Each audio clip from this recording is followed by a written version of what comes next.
People traveling by car this summer will have to keep an eye on the gas prices. The national average price of a gallon of regular is now $3.83. That's according to AAA. And that's over 30 cents more than just a month ago. Plus, Saudi Arabia yesterday said it will continue to cut oil production, a move that's intended to raise the price of crude oil.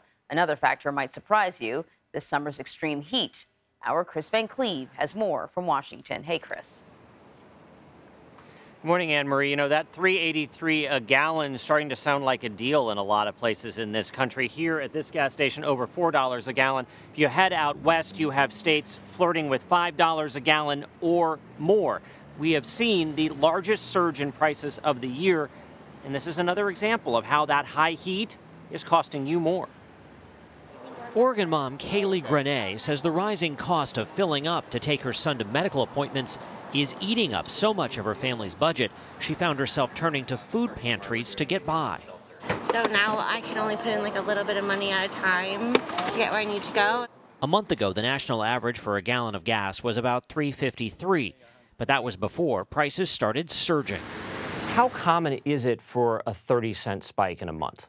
That seems like a lot. It is, and usually there is then some sort of other circumstance. Like a hurricane. Like a hurricane or a war. Aixa Diaz from AAA. We're looking at several factors: supply, demand, cost of oil, and then we have this wild card with extreme heat. In certain parts of the country, extreme temperatures, triple digits, will affect refineries because they don't want to work in such extreme heat. Many refineries are designed to operate between 32 and 95 degrees, but that heat dome parked over much of the country in June and July pushed temperatures into the triple digits for weeks, forcing some refineries to cut their output. And up went gas prices. Well, it just seems they keep going up. We met Nell Sire filling up in Austin, Texas. The more you pay for gas, the less you have for groceries, the less you have for entertainment, the less you have for other things that you would like to do. And while tens of millions of Americans hit the road this summer, nearly 64% said rising prices affected their 4th of July plans. I've considered taking a long trip this summer, but once I saw the prices raise, it's like, no, I'm just going to go ahead and stay home on this one and not even bother. Now, some good news here. AAA says the pace of the price increases is slowing, and there's reason to be optimistic that we could see prices ease off a bit ahead of Labor Day weekend, the last big long weekend of the summer travel season.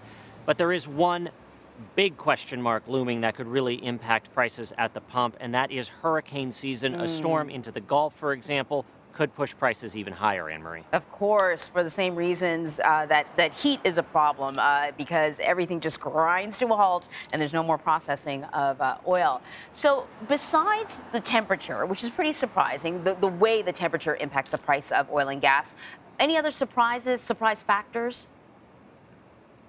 Well, you really have 4 factors or so here. You've got supply, demand, the cost of oil. If about half the price we pay at the pump is just what it costs, what oil costs.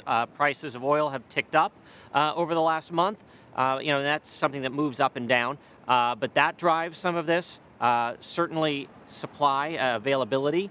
And then you've seen some regional increases because a refinery might go offline for something, and that may cause gas prices in one region of the country to spike. We saw that in Arizona, for example, earlier this summer, where the primary refinery that brings fuel to one of the largest metro areas in the country was offline for repairs for several weeks, and suddenly Arizona was paying near $5 a gallon. That had actually just sort of eased off for Arizonans before the price started climbing again last month. So there are a lot of little things that can come together to cause your gas prices to increase. And I read that recently, because of the gas prices, the Biden administration is sort of holding off on refilling the petroleum oil reserves because it's just a little too expensive right now. And then there's Saudi Arabia, which you mentioned in the throw. Saudi Arabia is warning that it could further slash oil production. What sort of impact could that have?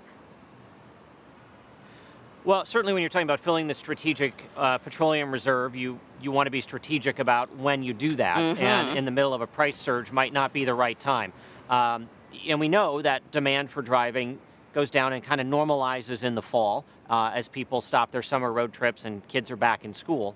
When you see one of the world's largest oil producers decide to reduce capacity, that can have an upward pressure on prices. What's interesting, demand for gas in the U.S. is actually down a little bit and is still off where it was in 2019. So Americans are consuming less fuel, but depending upon how much you reduce the global supply, that can certainly push gas prices higher. You also have a major oil producer in Russia that's largely frozen out of the Western markets right now.